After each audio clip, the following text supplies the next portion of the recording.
Good morning, everyone. I'm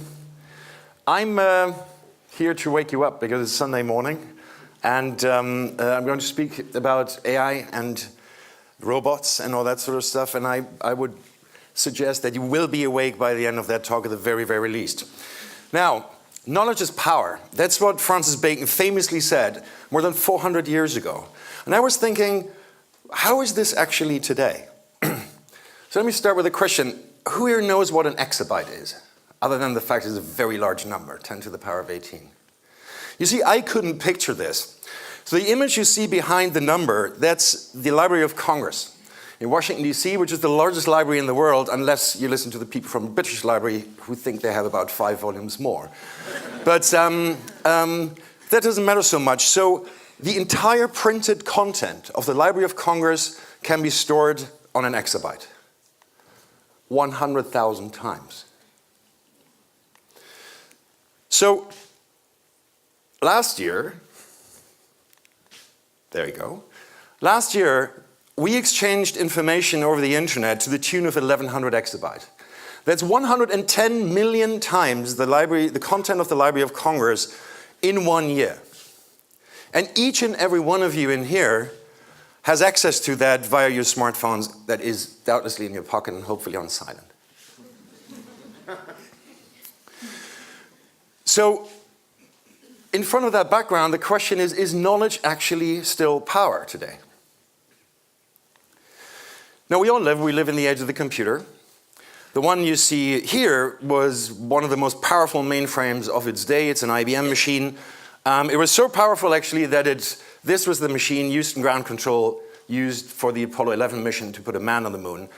They ran the most sophisticated programs, the most complex stuff in its day, and the program size was 6 megabytes, which is actually less than 10% of Candy Crush Saga on your phone.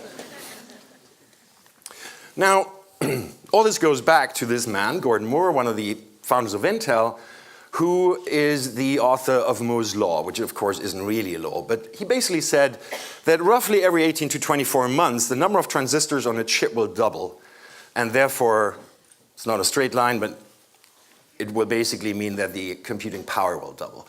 Now when you look at the graph, you will see this is an exponential one.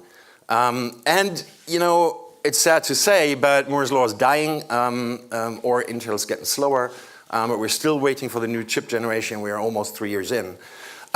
Fear not, though, because there is new stuff on the horizon, and that's quantum computing. And I have absolutely no idea what that's supposed to do, other than Justin Thoreau, who can actually explain it to you. However, we have a son who, thankfully, is a physicist, and he just filed his thesis on practical quantum computing. Fingers crossed, dude, wherever you are. So he said, look, it's actually very simple. What is on here is accurate. In other words, if a really fast modern computer can read, in inverted commas, every book in a library, a quantum computer can read every book in the library at once. So we're looking at several orders of magnitude in computing power that we will be adding, God knows when, in 10 years' time, in 50 years' time, soon. And all that rise in computing power allows us to look at a lot more complex problems of computing, and that is what is now known as artificial intelligence, or AI. When I grew up, this thing existed only in science fiction movies, but it's very much with us today, and I'm going to show you a little bit about this. Now, if you've been reading the papers, in particular over the last year or so, you will also have come across the term machine learning. And if you are in that space, you know exactly what it means. If not, it actually means what it says on the tin, namely, the machines are coming. Now, it starts really, really harmless. When you look, you know, this is a factory worker. And you think, come on, you know, we've had industrial robots in car factories for decades. And that is true, that's nothing new. Last summer, however, I stumbled across this headline. A company called Foxconn, which is the largest manufacturer of consumer electronics in the world. They build about a third of the entire consumer electronics in the world, including the iPhone. Now, they announced that they would replace 60,000 workers with robots. And whilst that is in itself a really scary big number, what really I thought was shocking was that this means that someone who makes $5 a day is now too expensive and therefore will be replaced by technology. The same thing you find, for instance, in warehouse logistics. Those little orange things there are robots that drive shelves towards the poor guy who still has to pack them in an Amazon warehouse. Amazon acquired that company. They want to put 50,000 of those into their various warehouses. It also works for very large packages. Port of LA, those things drive themselves. And if you want to take it a notch darker, this guy might be your next policeman. He's faster than Usain Bolt, and he lasts longer than only 100 meters. You don't outrun him. Meanwhile, in the parking lot of Uber, this friendly Dalek here is doing the parameter control and makes sure that there's no bad hombres coming in putting the world to shame. Now, yet a notch darker, if you need a sniper, if you're not a government, you probably need to go to the dark web, but you can buy this thing today. I mean, this is commercial grade killer drones. There's also, you think, well, there's other thing, but this builder can build you a house from brick and mortar in 2 days. Never draws a sickie, never needs a day of vacation, never gets ill, and never has a bad back from all those bricks. But there's also like really fun stuff.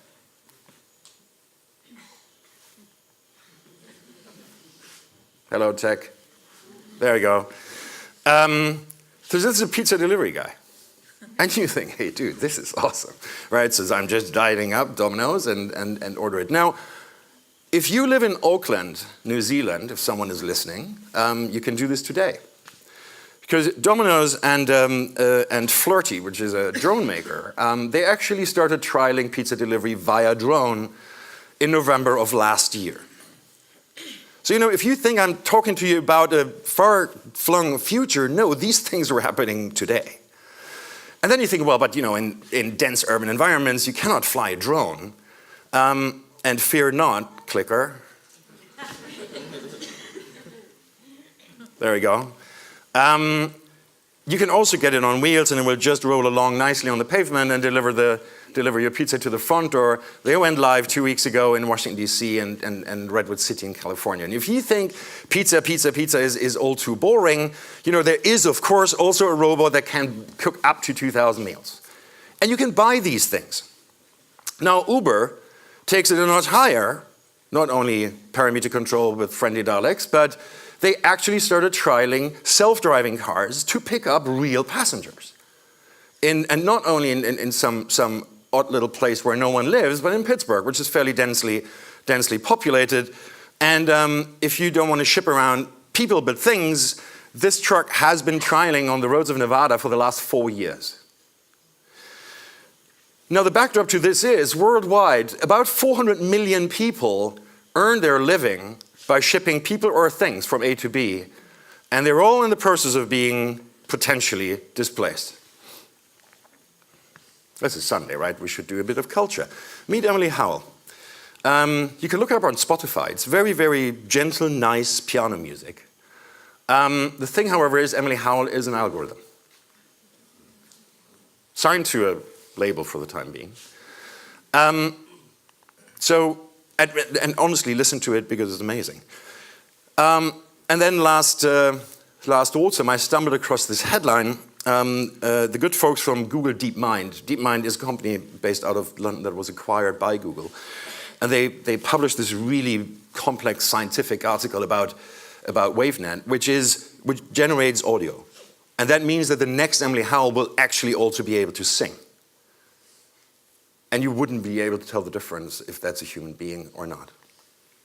And you might have one of those since last Christmas in your kitchen. Hey Alexa, play me a very nice song. Now, the background to voice recognition and voice output is, that's a really complex computing problem, and it is there. Let's go one further. that funny robot's called Dexter, and he has a very nice face, but it's also, he has cameras, so he will watch you doing things, and then he will learn from that. So if you fold a shirt, Dexter will, from you doing it, learn how to fold a shirt. Now that's pretty cool in itself. But last summer then, there were some guys from, I think it was Carnegie Mellon, who said, well, wouldn't it be cool if robots of different makes and kinds could actually teach each other? So this isn't live yet, but they're in beta stage, and they actually started developing languages so that you have some robot somewhere in Japan who said, "Hey guys, I really don't know how to fold a shirt. Can you help me out?" And Dexter said, "I got you."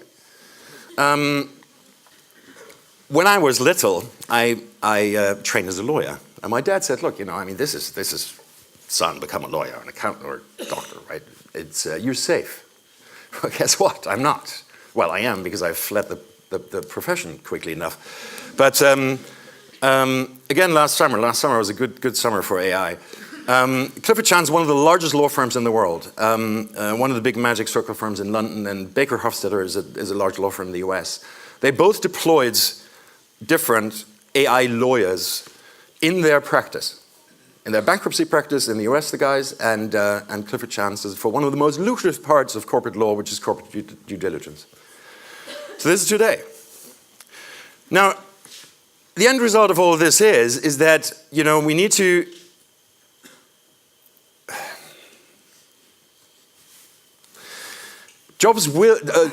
automation will take every job it can take. The number of people working in agriculture in the US dropped from about 90% in around 1800 to about 2% by 2010. And what you can see from that is it's not the immigrants, guys. It's automation. And yes, I am an immigrant. So you might want to ask you, what is it you do? How many repetitive tasks are in your world? So if you're an accountant, start looking. If you're a radiologist, I suggest you might want to retrain. It's very, very, anything that has repetition in there, a machine could, in theory, and I'm not saying this is going to happen tomorrow, but a machine can, in theory, do this better. Faster, cheaper, and without any vacation leave. Now, however, we are being told, right, it's not only doom and gloom. There's new clickers in town. There's new jobs for you. And when I read through this list, I'm going like, what the heck even is this? What is a memory augmentation therapist? And what on earth do you learn if you want to become a diffractive optics modeler? That's funny, isn't it? But this is an actual job ad from 2015, where someone was looking for a diffractive optics modeler. Who knows what TLDR means? Everyone else needs to speak more with the kids, guys. It's too long, didn't read. In other words, if something is so long that you couldn't be bothered to read, you look at the short summary. So Ray Kurzweil is a futurologist, or whatever you call those people. He has a scary record in being very, very accurate in his predictions. I've summarized this for you. So he basically says all this malarkey about faster computing that I spoke to you about will lead to faster innovation because we can deploy all that power. That will effectively then mean that we should be faster and better at finding solutions to really hard problems. Things like diseases and hunger and energy crisis, he said, will all be solved, which eventually will lead to immortality. Unless you're really Catholic, then probably not. Bodies will eventually become obsolete. And then the last step is that we will be one interconnected hive mind. God knows what he was smoking then. But when you think it through, there is actually possibility. And no matter what you think about this, it means that change is coming and change is accelerating. You are very likely living in an age today where this is slowest. It will arguably accelerate through. Now, this is nothing new, right? Change alone is eternal, perpetual, and immortal. This was Schopenhauer, hundreds of years back. What I can tell you, however, is to just sit here and hope it won't happen is a bad idea. Is a really bad idea. Now, where do we go from here? I think there is a big case to be made to rebuild society because the whole demarcation line between capital and labor might be a bit unhinged, but that's an entirely different talk. There's a couple of tactical steps that can take away a little bit of your fear. The big one is education. Now, as a stopgap, human-machine collaboration. There's certain things that machines are actually struggling with, things that aren't standardized, things that, tactility and dexterity, etc. So, you can do that. But it's not only in manufacturing. It's also, you may recall last spring or so, there was an AI AlphaGo that beat the world's best ever, like the Roger Federer of Go. With an amazing array of neural networks. However, those were all trained on humans. So he could arguably not have done it without humans. And when you speak to scientists every day, they use massive computers and data sets to actually do that and then go with it. So there is that collaborative side. However, longer term, let's have a look at what is specifically human. Because if we can find that and define it and then nurture it, then we can arguably find a way to inoculate ourselves against that machine revolution and not end up like the poor folks in the Matrix. So there are things that are made with love. There are things that carry emotional value. Now, this is the pattern my wife cut, who's a tailor, to make me this jacket. And despite the fact that she's my beloved wife, but if you are going through that process of a bespoke jacket, and you know that this, to the last buttonhole, this was handmade by a highly skilled craftsperson who do this not only for the money, but because they actually love this. This is something that a machine will struggle to replicate.